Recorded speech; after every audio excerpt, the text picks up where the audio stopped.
सरकार ने शुरू की है इसी पद पर 1 साल तक एक्सटेंशन को लेकर तैयारी।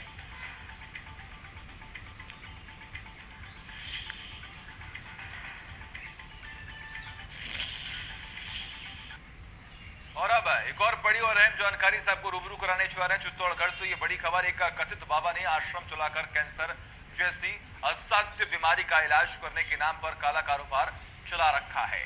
उसके कारोबार की पोल तब खुली जब उपचार के नाम पर बाबा ने परिवार से लाखों रुपए ले लिए और रोगी को अपनी जान से हाथ धोने की नौबत आ गई, जिसको लेकर गांधीनगर निवासी जगदीश चंद्र शर्मा ने रिपोर्ट दर्ज कराई। जानकारी के मुताबिक चंदेरिया के बाबा घाट में आश्रम चलाने वाले बाबा भगवान दास कैंसर का शर्तीय इलाज करने का दावा करते हैं, जिससे झांसे में आकर पीड़ित 9 महीने से बाबा से इलाज करवा रहा था।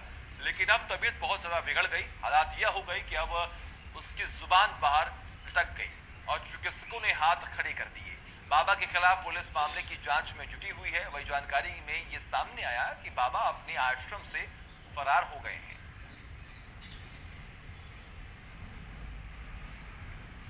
राहुल है, उसके पिताजी जगदीश चंद्र ने रिपोर्ट दर्ज कराई थी। हमने कैंसर के नाम पे इलाज करवाया उसका बाबा घाट के यहाँ पे भगवान दास जी से, लेकिन इलाज में कोई फर्क नहीं पड़ा और हमारे पैसे दे दिए। इस पर मुकदमा दर्ज हुआ, कागज चालू। मेरा बच्चा एक ही लड़का है, उसको कैंसर हो गया था। हमको किसी ने बोला कि वहाँ बाबा घाट पे, वहाँ यूट्यूब पे देखा, गूगल पे देखा तो बाबा घाट पे वहाँ इलाज होता है भगवान दास जी। तो जब से हम वहाँ गए तो वहाँ से इलाज करा रहे थे, करीब 9 महीने हो गए। उसने हमारे बीच लाखों रुपए तो खर्च करवा दिए और मेरे बच्चे को मरण अवस्था में ले आया।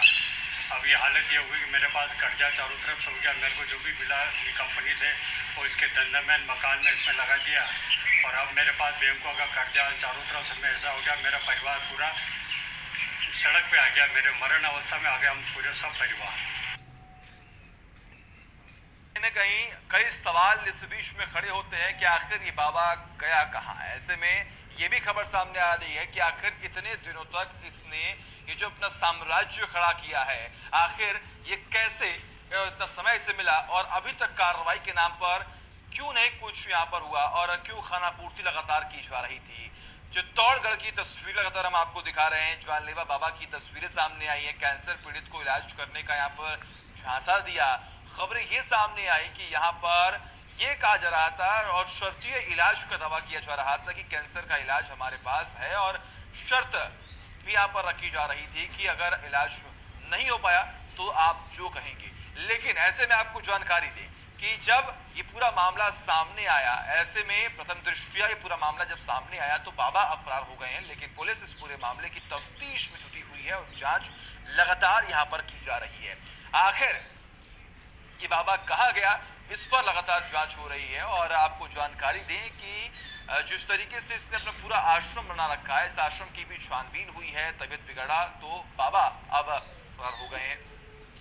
आपको जानकारी दें कि एक शख्स यहाँ पर पहुंचा जिसके इलाज के लिए लाखों रुपए अभी तक बाबा द्वारा ठग लिए गए हैं, लेकिन अब उस शख्स की तबीयत लगातार बिगड़ती चली गई और अब कहीं ना कहीं वो बहुत ज्यादा परेशान हो गया, जिसके बाद अब मुकदमा दर्ज किया गया। और अब आपको जानकारी थी कि अब ये बाबा जो है ये मौके से भागने में सफल हो गए हैं। शर्तीय इलाज का दावा ठोक कर इलाज कर रहे थे और लाखों रुपए अभी तक ठग चुके हैं ये बाबा। लेकिन ऐसे में अब मुकदमा दर्ज कर लिया गया है। पुलिस मामले की तफ्तीश में जुटी हुई है और बाबा की लगातार तलाश यहाँ पर की जा रही है। लेकिन अब खबर ये सामने आ रही है कि बाबा अपने आश्रम से भाग चुके हैं। ये बड़ी खबर। तमाम जानकारी के लिए हमारे सहयोगी सुभाष जुड़े हुए हैं फोन लाइन पर। सुभाष, क्या अपडेट सामने आ रहा है? आखिर ये बाबा कहां गया और पुलिस के हाथ अभी क्या कोई सबूत लग पाया है?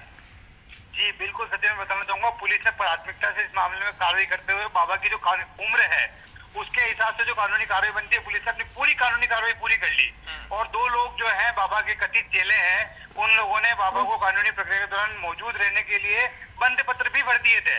लेकिन अब जानकारी तो सामने आ रही है कि बाबा जो है वो फरार हो चुका है, बाबा को कहीं गायब कर दिया गया है। पुलिस हालांकि बाबा के जो चेले हैं उनके जरिए बाबा को लाने के लिए पूरी तरीके से आश्वस्त है। चित्तौड़ के कुछ रसूखदार लोग हैं जिन्होंने बाबा की जिम्मेदारी ली है, लेकिन बाबा ने जिस तरीके जान से खिलवाड़ किया और जब पुलिस कार्रवाई का धंधा उस पर चलने की उसको आशंका हुई तो बाबा भगवान दास जो है वो फरार हो गया। जी जी जी सचिन। बिल्कुल, अगर ऐसे में हम बात करें तो कहीं न कहीं तमाम लोग जो कि यहाँ पर कैंसर का इलाज करवाने के लिए पहुंच रहे थे, उनकी जिंदगी के साथ यहाँ पर खिलवाड़ इस बाबा ने किया है।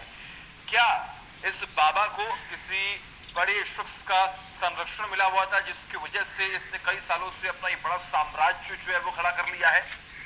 जी बिल्कुल सचिन, कहीं ना कहीं ये बात सामने आई है कि कोई रसूखदार लोग जो है उनका परिवार के ऊपर भी प्रेशर आया था, जिन्होंने परिवार को भी समझाने का प्रयास किया कि बाबा के खिलाफ कानूनी कार्रवाई नहीं करे, ठीक, और उसके बावजूद परिवार अपनी जो कानूनी कार्रवाई की मांग थी उस पर डटा हुआ रहा और परिणाम हुआ कि बाबा के खिलाफ मुकदमा दर्ज हुआ। ऐसे में साफ है कि कहीं ना कहीं बाबा को बड़े रसूखदार लोगों का जो है वो सानिध्य प्राप्त है, उनका संरक्षण प्राप्त है, और बाबा ने करोड़ों की काली कमाई जो है इन सालों में चित्तौड़गढ़ में कैंसर के नाम पर लोगों को ठग कर की है, लोगों की जान से खिलवाड़ करके की है। अब इस मामले में सबसे बड़ी बात यह है कि पुलिस जांच में और अन्य एजेंसियां यदि इस जांच में जुटती है तो कहीं ना कहीं जो देश के अन्य बाबाओं की हकीकत सामने आई है, उससे बड़ी हकीकत निकलकर इस बाबा के सामने आ सकती है कि बाबा ने किस तरीके से आपको संपत्ति जो है करोड़ों का काला धन जो है वो इस इलाज के नाम पर लोगों को ठग कर इकट्ठा किया है। बिल्कुल, हालांकि कोई पहला मामला नहीं है जब कोई बाबा और ऐसे अपने साम्राज्य को बढ़ा रहा हो और गैर कानूनी काम कर रहे हो, तमाम जनता को ठगने का काम कर रहे हो। लगातार एक शख्स से लाखों रुपए यहाँ पर ठग लिए गए, लेकिन अभी तक उस शख्स का इलाज यहाँ पर नहीं हो पाया। लेकिन यहाँ पर लगातार दावे किए जा रहे थे और शर्तीय इलाज करने की बात सामने आ रही थी। तमाम आला अधिकारियों से आपकी बातचीत हुई होगी, उनकी तरफ से क्या कुछ बयान यहाँ पर दिए जा रहे हैं? क्योंकि लगातार ये पूरा मामला जो है वो लगातार तूल पकड़ रहा है। किसी शख्स के जीवन के साथ खिलवाड़ करना अपने आप में बेहद एक बहुत बड़ा अपराध माना जा रहा है। जी सचिन, बिल्कुल अधिकारियों से बात हुई है, पुलिस इस पूरे मामले में मुस्तैद से जुटी हुई है जांच में, और सत्य जुटाया जा रहा है। प्रारंभिक तौर पर पुलिस ने ये जुटा भी लिया है कि इस बाबा के पास कोई डिग्री नहीं है, न इसने कहीं से कोई प्रशिक्षण प्राप्त किया है, बिना किसी ट्रेनिंग के, बिना किसी डिग्री के कैंसर जैसी बीमारी का इलाज कर रहा था।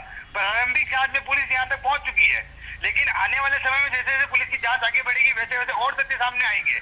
जानकारी में ये भी सामने आया है कि प्रतिदिन बाबा लगभग 35 से 40 लोगों का कैंसर का इलाज कर रहा है, और कई सालों से बाबा का कारोबार जो है वो चालू था, लेकिन लोग डर से, बाबा के भय से, रसूख से सामने नहीं आ पा रहे थे। एक परिवार जब अपने मरणासन स्थिति में आ गया, परिवार का कमाऊ सदस्य मरने की मौत के मुहाने पर आ गया, तब परिवार ने हिम्मत दिखाते हुए इस बाबा के खिलाफ रिपोर्ट की है। ऐसे में इस बात की संभावना है कि और लोग भी हैं जिनको इस बात से हिम्मत मिलेगी और इंजीनियर की मुहिम से उनको हौसला मिलेगा, और लोग आगे आएंगे और इस बाबा के खिलाफ कार्रवाई के लिए जो पीड़ित लोग हैं वो आगे आकर पुलिस से अपनी कानूनी कार्रवाई की मांग करेंगे। जी सचिन, बिल्कुल, बहुत बहुत शुक्रिया तमाम जानकारी के लिए। आपका लगातार नजर बनाए रखिएगा, तमाम अपडेट्स हम आपसे लेते रहेंगे। तो लगातार चित्तौड़गढ़ की तस्वीर लगातार हम आपको दिखा रहे हैं। कैंसर पीड़ित को इलाज के लिए यहाँ पर भरमाया गया और उससे लाखों रुपए यहाँ पर ठग लिए गए। लेकिन ऐसे में अब लगातार पुलिस जो है वो मामले की तफ्तीश में जुटी हुई है, लगातार सख्ती से यहाँ पर कार्रवाई कर रही है। और आपको खास तौर पर ये जानकारी दें कि ऐसे लापरवाही के जब मामले सामने आते हैं तो तुरंत ही स्थानीय पुलिस को सूचना दे देनी चाहिए, क्योंकि लाखों रुपए यहाँ पर ठग लिए गए लेकिन इलाज यहाँ पर सही तरीके से नहीं हो पाया। और इसी बीच बढ़ते हैं अगली खबर की ओर। चूरू